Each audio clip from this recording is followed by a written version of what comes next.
série Roda do Tempo chegou com tudo na Amazon Prime Video. Mas, num primeiro momento, todo aquele universo pode parecer um pouco confuso, sobretudo alguns conceitos que nós temos na obra. Então, eu trago aqui nesse vídeo um esclarecimento de alguns desses conceitos, sem spoiler, sem dar spoiler da história. Também vou trazer para vocês aqui nesse vídeo a relação que nós temos entre o dragão renascido da obra e o hinduísmo. Não percam!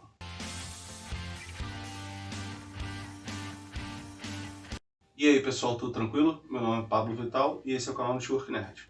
Vocês começaram a assistir a Roda do Tempo, mas acharam alguns conceitos ali confusos? Então esse vídeo aqui é para vocês. Eu vou explicar um pouco melhor esses conceitos aí, sem dar spoilers da história. Além desses esclarecimentos, eu vou trazer para vocês aqui relações entre conceitos da história e mitologia, e sobretudo essa questão aí com o hinduísmo e o dragão renascido. Mas antes, eu peço para vocês que acompanham aqui o canal, que deixe seu like, se inscreva se não forem inscritos e ative o sininho para ficar sempre por dentro das novidades aqui. Então, desde já agradeço, muito obrigado e vamos lá. Bom, primeiro eu vou comentar aqui um pouco sobre a obra em si.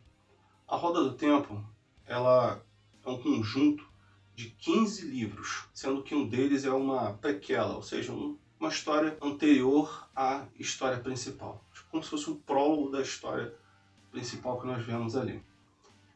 E o que ocorre? Uma coisa assim interessante aconteceu. O autor da obra original é o Robert Jordan. Ocorre que quando estava lá pelo 10º livro, ele já estava com um problema de saúde grave, e ele ficou com receio de não conseguir concluir a sua obra em respeito aos fãs, né? Ele estava com essa preocupação. O que ele fez? Ele fez muitas anotações e tal de como seria o fechamento da história. Ocorre que realmente os temores dele se confirmaram. Ele acabou falecendo antes de concluir esse que seria o seu último livro. Então foi escolhido um outro autor chamado Brandon Sanderson, que, a partir das anotações de Jordan, ele terminaria a história. Ocorre que ele acabou estendendo um pouco mais. Ele, com aquelas anotações ali, ele não finalizou em um, mas sim 3 livros. Então, o que aconteceu foi que o total da obra, ao final, ficaram com 15 livros. E, após todos esses livros aí, todas essas publicações, resolveram, então, depois de também algum tempo aí, algumas complicações, enfim, a Amazon Prime Video está agora fazendo uma adaptação, uma série live action. Bom, diante do que eu falei, vocês podem imaginar aí que existe muito material. Foi criado todo um universo para contar aquela história ali. E quando se adapta ali para a série live action, tudo bem, eles vão introduzindo ali os conceitos, tudo que ocorre ali naquele mundo. Mas da velocidade ali da narrativa, não se explica tudo com muitos detalhes, porque senão fica uma coisa muito morosa. Então, a tendência natural é se explicar mais ou menos, depois complementando com uma outra informação, e assim você vai tendo uma noção total do que acontece ali. Mas, então, como eu falei, eu venho trazer aqui uma explicação um pouco melhor sobre esses conceitos que já foram tratados ali nesses primeiros episódios, para que a gente se ambiente melhor na série. E pode ficar tranquilo que eu não vou dar nenhum spoiler da história, vou falar só sobre os conceitos. Começando pelo que dá título à obra, que é a Roda do Tempo. É dito ali naquele universo que o tempo ele é representado por uma roda com 7 raios e a roda gira. Esses 7 raios seriam representações de eras, e conforme a roda vai girando, as eras vão se passando, pulando de uma era para outra e assim consecutivamente, até que se chegue na 7ª, retorne para a primeira e assim vai. É um ciclo. Então o tempo, na verdade ali, ele é representado, ele é entendido como cíclico. Então essa ali é a ideia principal, primordial da série, até porque o nome da obra é A Roda do Tempo. Em seguida nós temos o conceito de padrão. O que seria o padrão? Como eu disse ali, nós temos a divisão do tempo, essa roda do tempo, em eras. Cada era possui um padrão. Esse padrão seria algo aproximado como um conjunto de todos os seres vivos que vivem ali naquele espaço de tempo, compreendido naquela era. Então, ou seja, ser vivo X Y, ser vivo Z, humano, animal, tudo mais, todo aquele conjunto de seres ali que estão habitando o planeta naquele espaço de tempo, aquela combinação ali compõe um padrão, e aquele padrão ali, eles ditam aquele padrão, e aquele padrão ali é o que caracteriza, é o que distingue aquela era. Então, cada era é única porque cada era possui um padrão diferente, um padrão distinto, porque os seres que vivem ali naquele espaço de tempo são distintos e compõem ali um padrão distinto. Então a ideia de padrão seria essa: o conjunto dos seres vivos que habitam e convivem naquele espaço de tempo ali compreendido em uma era. Cada era então tem um padrão. Seguindo a lógica do padrão, nós temos a seguir o conceito de Ta'veren. E o que seriam esses Ta'verens? Seriam seres vivos assim especiais. Por quê? A roda do tempo teceria o destino ali em todos os seres, né? Formando ali o padrão, como eu já falei. Só que esses seres seriam... o destino se daria de forma diferente. São, vamos dizer assim, seres mais relevantes para aquele tempo, que tem uma maior relevância na composição daquele padrão. Quando o fio do destino é tecido ali nesse Ta'veren, nesse ser vivo, ele influencia muito mais ao seu redor, todas as vidas que estão ao seu redor ali. Então, esses seres, eles são importantíssimos para a formação do padrão naquela era ali. Nós temos como exemplo de Ta'verens ali na obra, os jovens ali de Dois Rios. A gente vê ali até uma questão de lógica narrativa, de que a história em si, a movimentação da narrativa, vai passar por aqueles jovens ali. Eles que vão, vamos dizer assim, movimentar ali aquela história. Então, esse é o conceito de Ta'veren. É um ser vivo mais relevante do que os demais ali que compõem aquele padrão naquela era. Agora nós temos o conceito da fonte verdadeira. O que seria a fonte verdadeira? Seria a energia vital do universo que faz a roda do tempo girar. E como essa energia vital se manifesta? Se manifesta, como o próprio nome diz, energia vital é a energia da vida. Ela se manifesta basicamente entre os seres masculinos e os femininos. Os masculinos são também denominados de Saidin e os femininos de Saidar. Ocorre que na Era das Lendas, uma era anterior a que se apresenta ali a história, houve uma batalha contra um ser das trevas chamado Tenebroso. Eu vou explicar mais sobre esse cara mais à frente. E no momento final ali da derrota do Tenebroso, ele amaldiçoou os seres masculinos, ele corrompeu os seres masculinos, vamos colocar dessa forma. De maneira que, se um homem ele tentar canalizar o poder único, que é a manifestação da fonte verdadeira, ele enlouquece. Então, naquele contexto que nós temos ali da atualidade da história, somente as mulheres podem canalizar esse poder único. Agora, o poder único. O poder único, vamos resumir assim, vamos exemplificar, seria o equivalente à magia.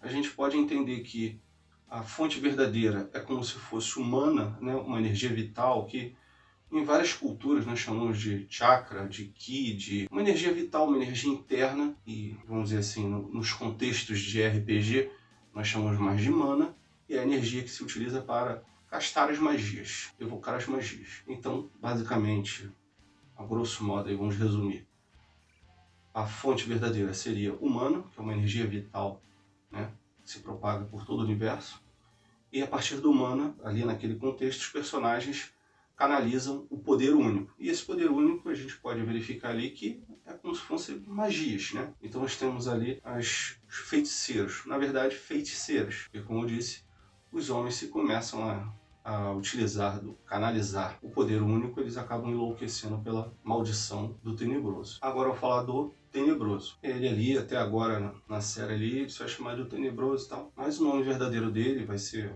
mencionado mais à frente, é Shaitan. O que seria esse Tenebroso? O Tenebroso nada mais é do que uma manifestação do mal. É o mal encarnado. Aquela velha história, a dualidade entre o bem e o mal. Ele é um mal encarnado e basicamente, o que se pensa ali, o que se levanta sobre os objetivos dele é de que ele quer quebrar a roda do tempo, ou seja, ele quer destruir esse ciclo e assim moldar o mundo conforme os seus desejos. Ele representa a escuridão, as trevas, e seu arqui-inimigo, né, o representante da luz, é o dragão renascido, ou somente o dragão. Como eu disse, é o dragão. O dragão renascido porque tem o conceito da roda do tempo.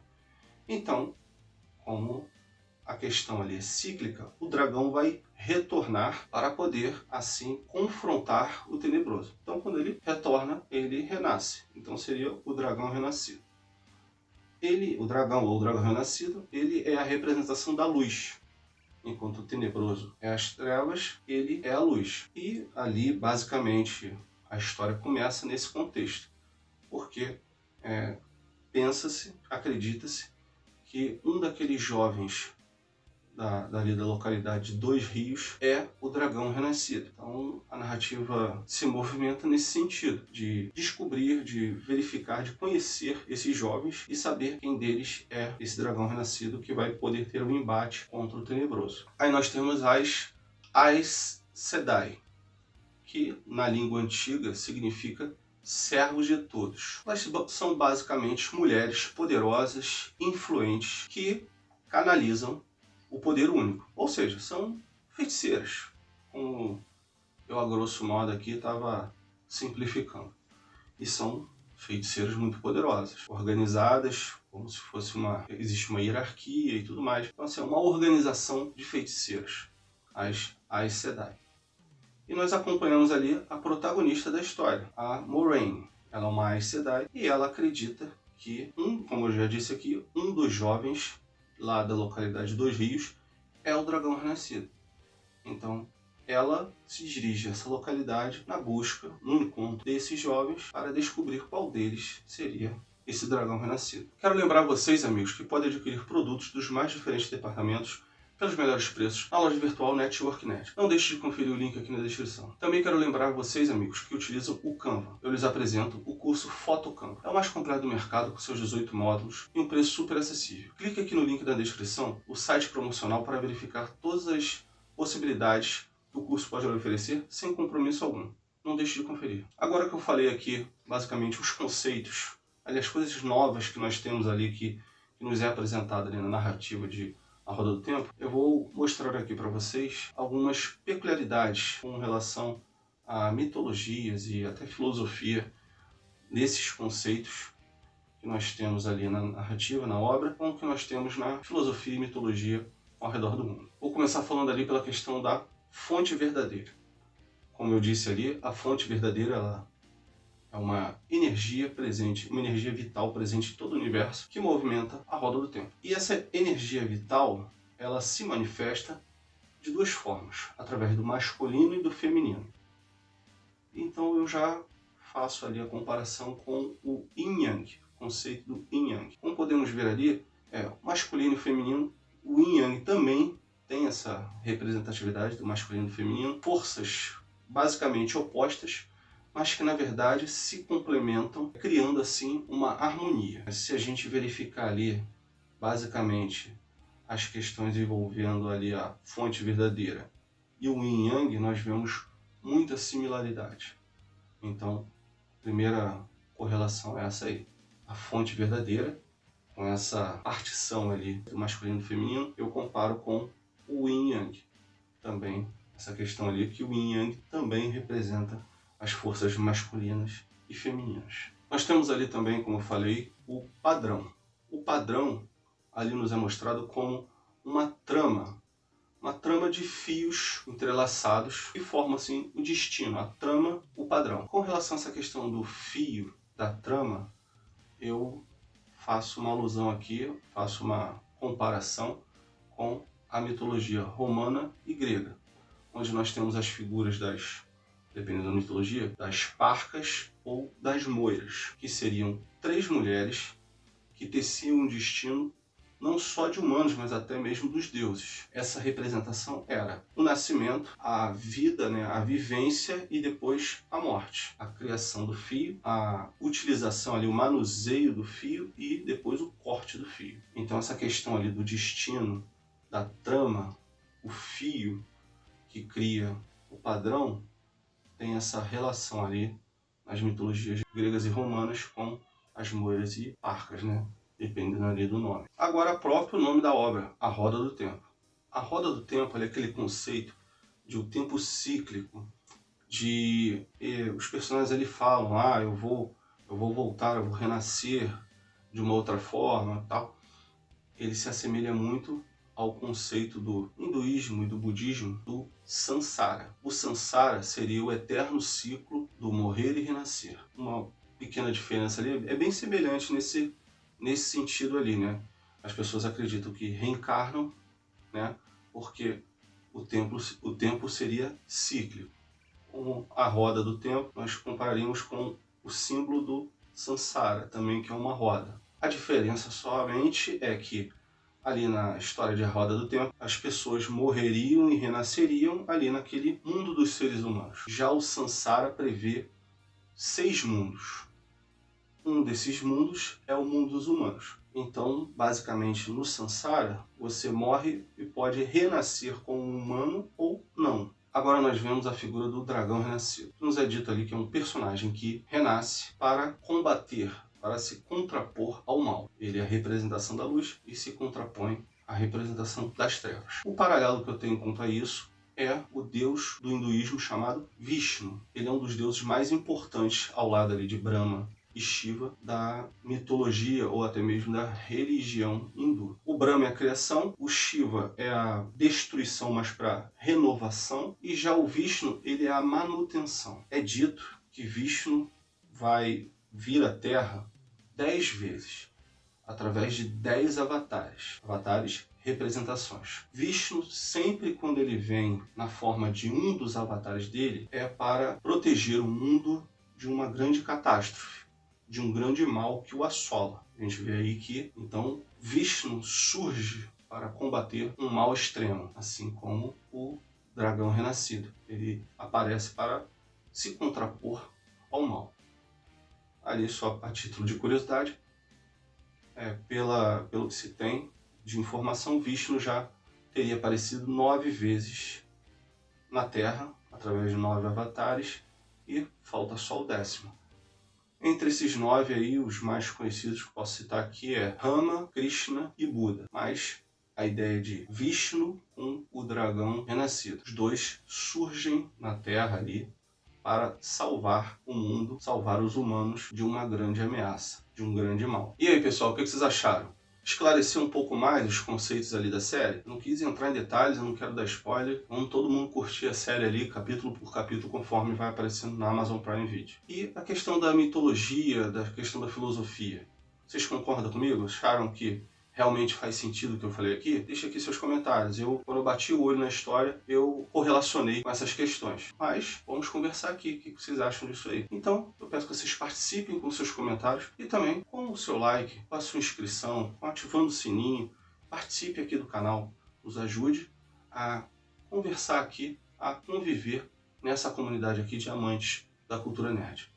Desde já agradeço, pessoal. Muito obrigado e até a próxima.